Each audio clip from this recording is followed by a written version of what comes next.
in the previous chapter. He so immersed himself in those romances that he spent whole days and nights over them, and so with little sleep and much reading, his brains dried up, and he lost his wits.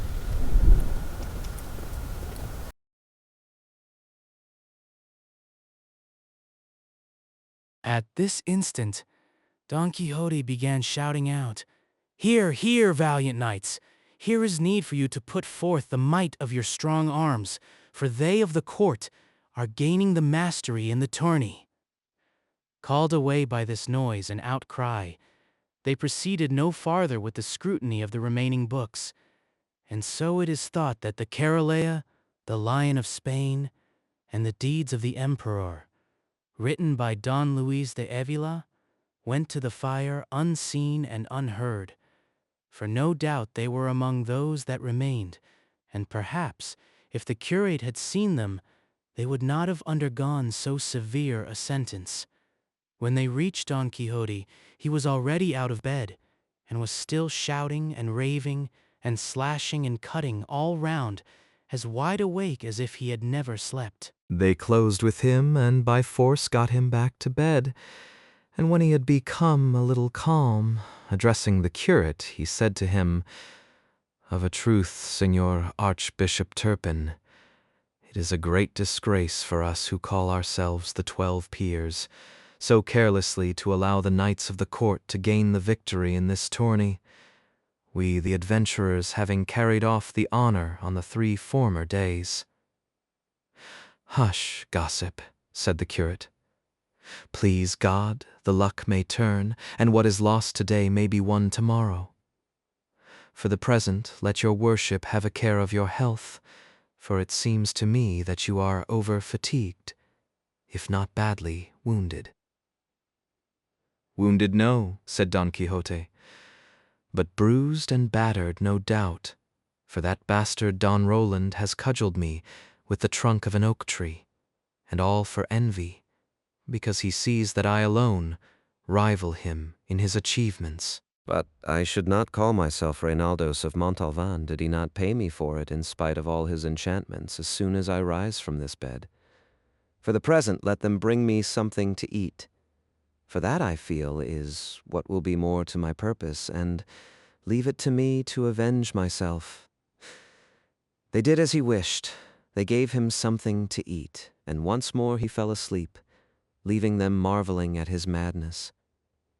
That night the housekeeper burned to ashes all the books that were in the yard and in the whole house, and some must have been consumed that deserved preservation in everlasting archives, but their fate and the laziness of the examiner did not permit it, and so in them was verified the proverb that the innocent suffer for the guilty. One of the remedies which the curate and the barber immediately applied to their friend's disorder was to wall up and plaster the room where the books were, so that when he got up he should not find them. Possibly the cause being removed the effect might cease, and they might say that a magician had carried them off, room and all. And this was done with all dispatch. 2 days later Don Quixote got up, and the first thing he did was to go and look at his books, and not finding the room where he had left it, he wandered from side to side looking for it. He came to the place where the door used to be, and tried it with his hands, and turned and twisted his eyes in every direction without saying a word. But after a good while, he asked his housekeeper whereabouts was the room that held his books. The housekeeper, who had been already well instructed in what she was to enswear, said, "What room or what nothing is it that your worship is looking for? There are neither room nor books in this house now, for the devil himself has car-ried all away." "It was not the devil," said the niece, "but a magician who came on a cloud one night after the day your worship left this, and dismounting from a serpent that he rode, he entered the room.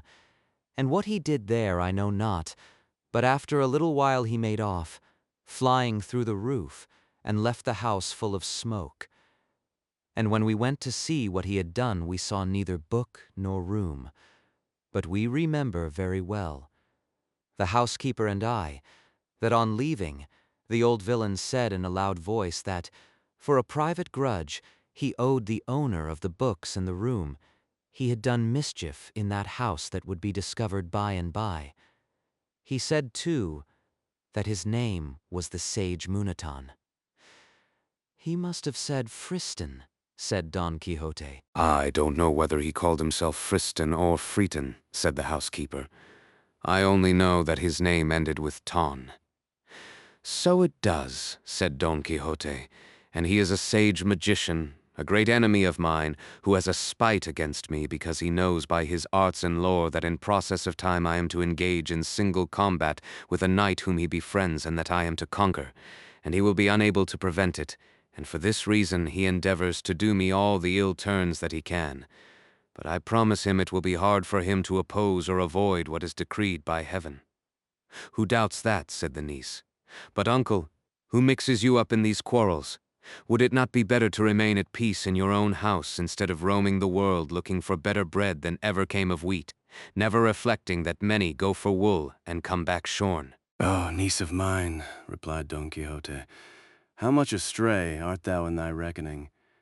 Ere they shear me, I shall have plucked away and stripped off the beards of all who dare to touch only the tip of a hair of mine. The two were unwilling to make any further answer, as they saw that his injure was kindling. In short, then, he remained at home 15 days very quietly, without showing any signs of a desire to take up with his former delusions. And during this time he held lively discussions with his two gossips, the curate and the barber, on the point he maintained that knights-errant were what the world stood most in need of, and that in him was to be accomplished the revival of knight-errantry. The curate sometimes contradicted him, sometimes agreed with him, for if he had not observed this precaution, he would have been unable to bring him to reason. Meanwhile, Don Quixote worked upon a farm laborer, a neighbor of his, an honest man, if indeed that title can be given to him who is poor, but with very little wit in his pate. In a word, he so talked him over, and with such persuasions and promises, that the poor clown made up his mind to sally forth with him and serve him as esquire. Don Quixote, among other things, told him he ought to be ready to go with him gladly, because any moment an adventure might occur that might win an island in the twinkling of an eye and leave him governor of it. On these and the like promises Sancho Panza, for so the laborer was called, left wife and children, and engaged himself as esquire to his neighbor. Don Quixote next set about getting some money, and selling one thing and pawning another, and making a bad bargain in every case. He got together a fair sum. He provided himself with a buckler, which he begged as a loan from a friend, and restoring his battered helmet as best he could, he warned his squire Sancho of the day and hour he meant to set out, that he might provide himself with what he thought most needful. Above all, he charged him to take Alforjas with him. The other said he would, and that he meant to take also a very good ass he had, as he was not much given to going on foot. About the ass, Don Quixote hesitated a little, trying whether he could call to mind any knight-errant taking with him an esquire mounted on ass-back, but no instance occurred to his memory. For all that, however, he determined to take him, intending to furnish him with a more honorable mount when a chance of it presented itself, by appropriating the horse of the first discourteous knight he encountered. Self. He provided with shirts and such other things as he could, according to the advice the host had given him. All which being done, without taking leave, Sancho Panza of his wife and children, or Don Quixote of his housekeeper and niece, they sallied forth unseen by any body from the village one night, and made such good way in the course of it, that by daylight they held themselves safe from discovery, even should search be made for them. Sancho rode on his ass like a patriarch, with his alforjas and bota, and longing to see himself soon governor of the island his master had promised him. Don Quixote decided upon taking the same route and road he had taken on his first journey, that over the Campo de Montiel, which he traveled with less discomfort than on the last occasion, for as it was early morning and the rays of the sun fell on them obliquely, the heat did not distress them. And now, said Sancho Panza to his master, your worship will take care, Señor Knight-errant, not to forget about the island you have promised me, for be it ever so big, I'll be equal to governing it. To which Don Quixote replied, Thou must know, friend Sancho Panza, that it was a practice very much in vogue with the knights-errant of old, to make their squires governors of the islands or kingdoms they won. And I am determined that there shall be no failure on my part in so liberal a custom. On the contrary, I mean to improve upon it, for they sometimes, and perhaps most frequently, waited until their squires were old. And then when they had had enough of service and hard days and worse nights, they gave them some title or other, of count, or at the most marquis, of some valley or province, more or less. But if thou lovest and I live, it may well be that before 6 days are over, I may have won some kingdom that has others dependent upon it, which will be just the thing to enable thee to be crowned king of one of them. Nor needst thou count this wonderful, for things and chances fall to the lot of such knights in ways so unexampled and unexpected that I might easily give thee even more than I promise thee. In that case, said Sancho Panza, if I should become a king by one of those miracles your worship speaks of, even Juana Gutierrez, my old woman, would come to be queen and my children infantes. Well, who doubts it? Said Don Quixote. I doubt it, replied Sancho Panza, because for my part I am persuaded that though God should shower down kingdoms upon earth, not one of them would fit the head of Mari Gutierrez. Let me tell you, señor, she is not worth 2 maravedis for a queen. Countess will fit her better, and that only with God's help. Leave it to God, Sancho, returned Don Quixote, for he will give her what suits her best, but do not undervalue thyself so much as to come to be content with anything less than being governor of a province.